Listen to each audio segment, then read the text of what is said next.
Hello, dear viewers, and welcome back to the channel where we meticulously unravel the threads of royal history and the most pressing developments emanating from the gilded halls of Buckingham Palace.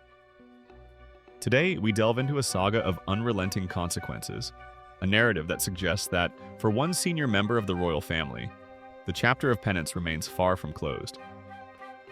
We are speaking, of course, about Andrew Mountbatten Windsor, the Duke of York, whose name continues to surface amid the swirling controversy surrounding his association with convicted sex offender Jeffrey Epstein, and, more recently, the devastating revelations contained within the posthumous literary work of his late accuser. The former prince is reportedly counting the blows one after another, following his prominent naming by Virginia Giuffre in her newly released memoir, ominously titled Nobody's Girl. Before we plunge into the labyrinthine complexities of royal nomenclature and the ancient declarations that now threaten to redefine his identity entirely, do remember to show your support. Please take a moment to like this video, subscribe to our channel, and ring that notification bell so you never miss our deep dives into the heart of the monarchy. Your support truly helps us keep these stories coming. The narrative surrounding Andrew has long been one of exile and public disgrace, yet sources close to the inner workings of the monarchy suggest that the pain is far from over. Allegedly, Buckingham Palace itself is preparing to deliver what has been dramatically described as a definitive kick in the teeth to the former senior royal, as fresh, shocking details continue to emerge and demand a final administrative resolution.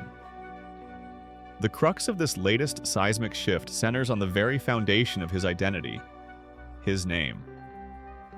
The emerging documents suggest a painful new reality, one where the disgraced royal stands to lose even more than the ceremonial titles already stripped from him.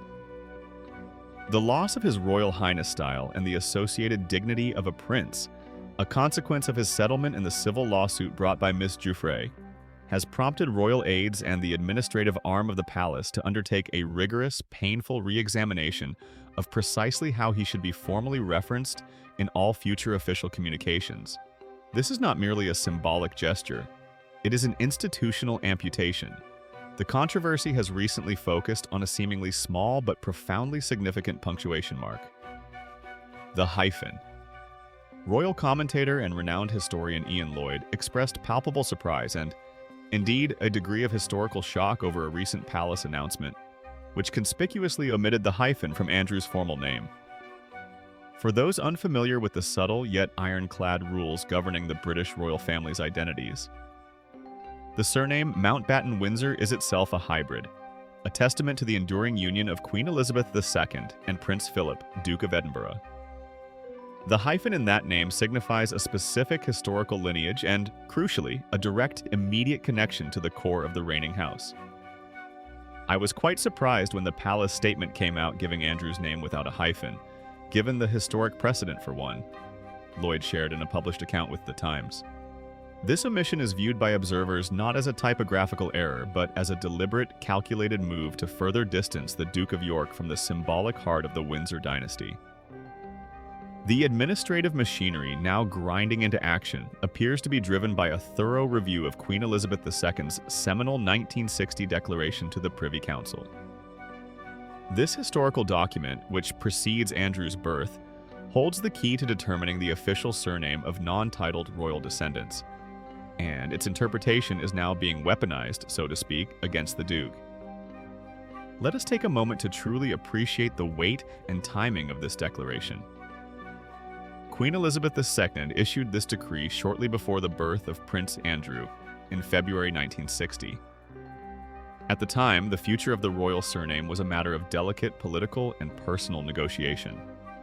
Prince Philip, whose family name was Mountbatten, itself an anglicization of the German Battenberg, had famously lamented that he was the only man in England whose children did not bear his name.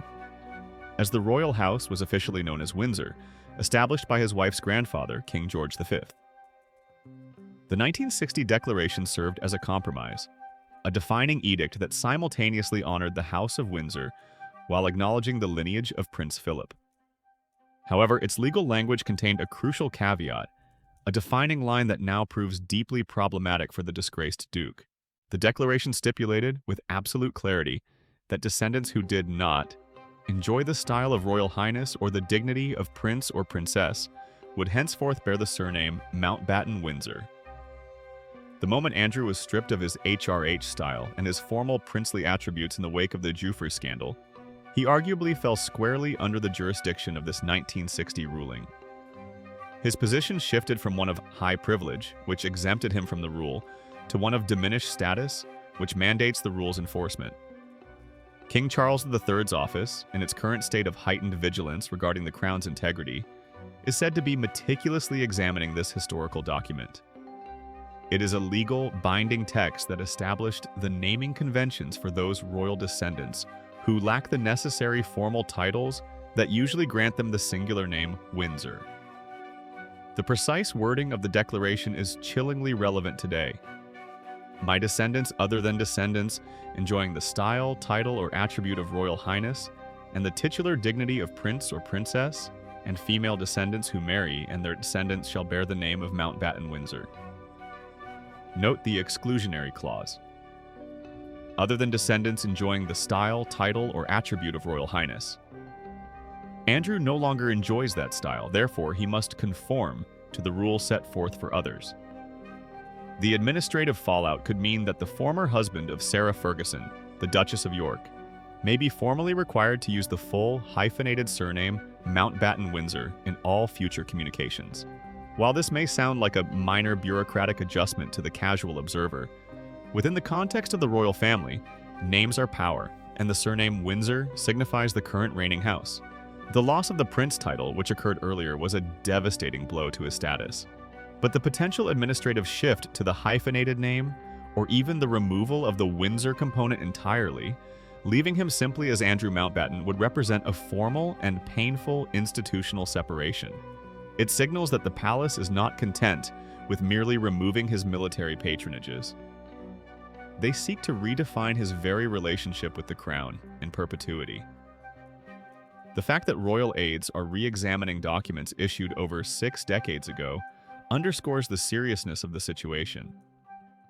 This is not about modern PR, it is about adhering to the letter of the law established by the late monarch herself. The palace is taking the long view, ensuring that Andrew's identity aligns with his current, severely diminished standing within the royal hierarchy. Historian Ian Lloyd's reaction to the hyphen omission is instructive because it highlights the deep, almost subconscious significance placed on these naming conventions. The royal name is not arbitrary. It is a carefully curated symbol of legitimacy and status. To unilaterally remove the hyphen, or to mandate the full use of the hyphenated name, is a way of saying you are no longer a prince who can simply use Windsor. You are now formally identified as a descendant of the wider, non-reigning family line. Consider the sheer administrative burden and the political implications this places on King Charles III. The new monarch is determined to run a slimmed-down, efficient, and above all, unimpeachable monarchy. Allowing Andrew to retain any ambiguity regarding his position or his name only serves to draw attention back to the scandals the king is desperate to leave behind. The review of the 1960 declaration is essentially the legal mechanism King Charles III can employ to finalize Andrew's status without needing a dramatic public announcement or a new act of parliament. It is a quiet, administrative execution of his current status. If the review concludes that Andrew must strictly adhere to the Mountbatten Windsor designation, it will undoubtedly impact how organizations and even family members refer to him. Sarah Ferguson, for instance, in any future communications or public statements concerning her ex-husband, would likely be required to adopt the full, hyphenated name to maintain consistency with the palace's official position. This subtle change would serve as a constant bureaucratic reminder of his fall from grace. The memoir Nobody's Girl provided the catalyst for this latest round of punitive action. The continued public scrutiny and the painful reminder of the allegations ensured that the palace could not simply allow the Duke's status to remain in a state of administrative limbo. The world is watching, and the credibility of the monarchy hinges on its ability to demonstrate that no one, regardless of birthright, is above the consequences of their actions. The removal of the hyphen, or the enforcement of the full Mountbatten Windsor surname, is the final bureaucratic nail in the coffin of Andrew's life as a senior, active royal. He has already lost his military titles, the ability to use the HRH style, and his public funding. To lose the exclusive use of the Windsor name represents a loss of symbolic birthright, the ultimate sign of institutional rejection. It is a profound lesson in the permanence of historical documents. A declaration made by a queen in 1960 intended to settle a familial naming dispute and provide clarity for future non-royal descendants has now been repurposed to define the limits of a disgraced son's identity 64 years later.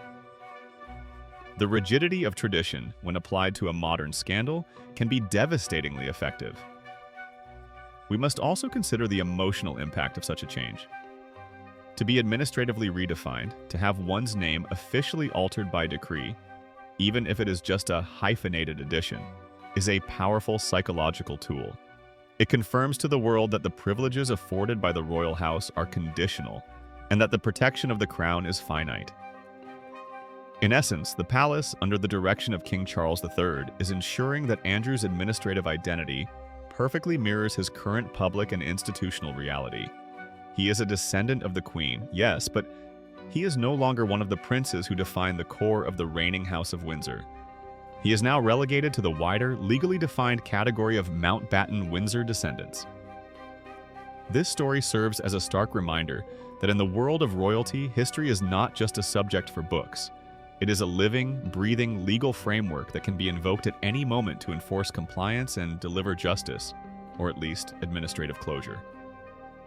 The repercussions of the Giuffre allegations continue to unfold, proving that sometimes, always, the greatest blows are delivered not with fanfare, but through the quiet, meticulous review of 60-year-old legal documents.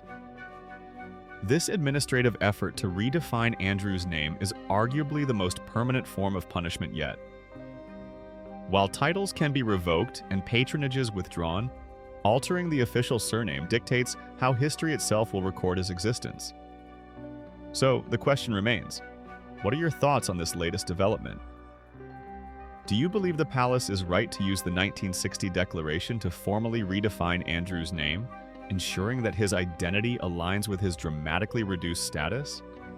Or do you see this as an unnecessary, petty administrative action against a man already thoroughly marginalized? Please share your opinions in the comments section below. We read every single one, and your insights truly enrich this community discussion. Don't forget to like this video if you found this detailed breakdown informative, subscribe for more in-depth royal analysis, and join us next time as we continue to track the shifts and secrets of the British monarchy. Thank you for watching, and may your day be filled with royal insights.